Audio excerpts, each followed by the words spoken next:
Welcome and thank you for tuning in. Today I want to share something both urgent and sobering, an evidence-based report titled, "When Innocence Costs the Future: How Early Sexual Activity Can Lead to Infertility."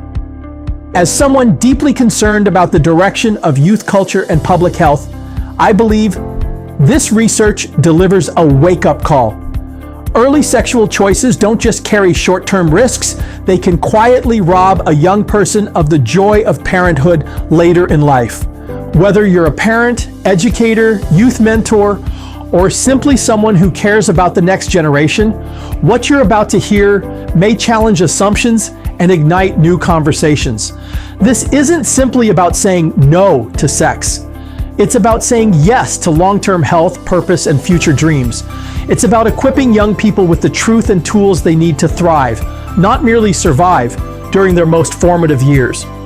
In the next few minutes, we'll unpack the data, the trends, and the public health findings that make a compelling case for delaying sexual activity.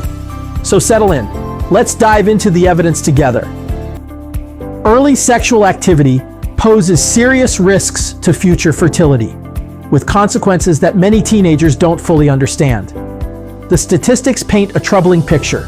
1 in 6 Canadian couples face infertility issues, a rate that has doubled since the 1980s. Even more concerning, sexually transmitted infections, STIs, stand as the leading preventable cause of infertility for both men and women, with approximately 30% of female infertility cases and 15% of male infertility cases directly attributed to untreated STIs. The impact on young people is particularly severe, with those aged 15 to 24 accounting for nearly half of all new STI cases worldwide. 2 infections, chlamydia and gonorrhea, pose especially serious threats, often going undetected due to their lack of obvious symptoms. For women, the consequences can be devastating. Up to 30% of those with untreated chlamydia develop pelvic inflammatory disease, PID, and of those, 1 in 5 become infertile due to fallopian tube scarring.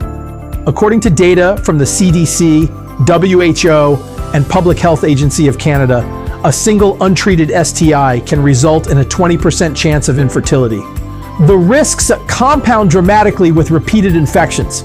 After multiple infections, the risk of infertility increases to 50 to 75%. This isn't a rare occurrence. 1 in 5 adolescent girls treated for an STI becomes reinfected within a year. Each new infection multiplies the likelihood of permanent damage, with a second episode of PID doubling the risk of infertility and a third episode pushing that risk up to 75%. Men face significant fertility challenges from STIs, though these often receive less attention. Chlamydia and gonorrhea can cause epididymitis, leading to swelling and blockages in the testicles, decreased sperm count, and reduced sperm motility. Up to 15% of infected males can develop fertility complications, including obstructive azoospermia, a condition where no sperm appears in semen due to scarring of the vas deferens. The World Health Organization reports that STI-related inflammation contributes to up to 15% of male infertility cases. Human papillomavirus, HPV, presents another significant concern in the fertility landscape. By age 25, approximately 80% of sexually active young women will have contracted at least one strain. While HPV vaccines provide some protection, they don't cover all high-risk strains or protect against other fertility-compromising infections. The treatments for HPV-related cervical abnormalities, such as LEEP procedures, can weaken the cervix and increase risks of miscarriage, preterm birth, and infertility. The emotional and spiritual impact of discovering infertility later in life can be devastating. Many young adults face depression, shame, and grief upon learning that their reproductive health was compromised during adolescence. As noted in Proverbs 22:3, "The prudent see danger and take refuge, but the simple keep going and suffer for it." This underscores the importance of comprehensive education about these risks. Sexual risk avoidance, SRA programs, offer a more protective approach compared to comprehensive sex education programs. While comprehensive sex ed programs focus on managing risk through measures like condom use, SRA promotes complete risk avoidance and emphasizes future-focused goals like fertility, marriage, and family. SRA programs provide practical skills in boundary setting and refusal, along with clear messaging about the full medical risks of teen sex.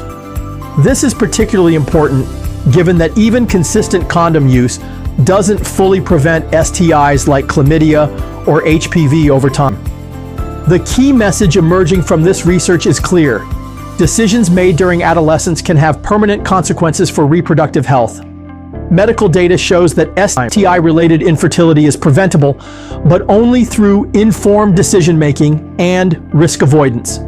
Parents, educators, and community leaders play crucial roles in helping young people understand how their current choices affect their future dreams of parenthood. When armed with knowledge about the long-term consequences of early sexual activity, teenagers are better equipped to make decisions that preserve their reproductive health and future family possibilities. Thank you for listening. If today's episode struck a chord, please share it with parents, educators, and the young people in your life. Let's empower a generation to wait, not out of fear, but out of foresight, because the gift of future family is worth protecting. Thank you again for joining me. I hope this conversation has sparked reflection and renewed resolve. Until next time, stay well and tune in for our next episode as we explore more practical tools to help young people flourish.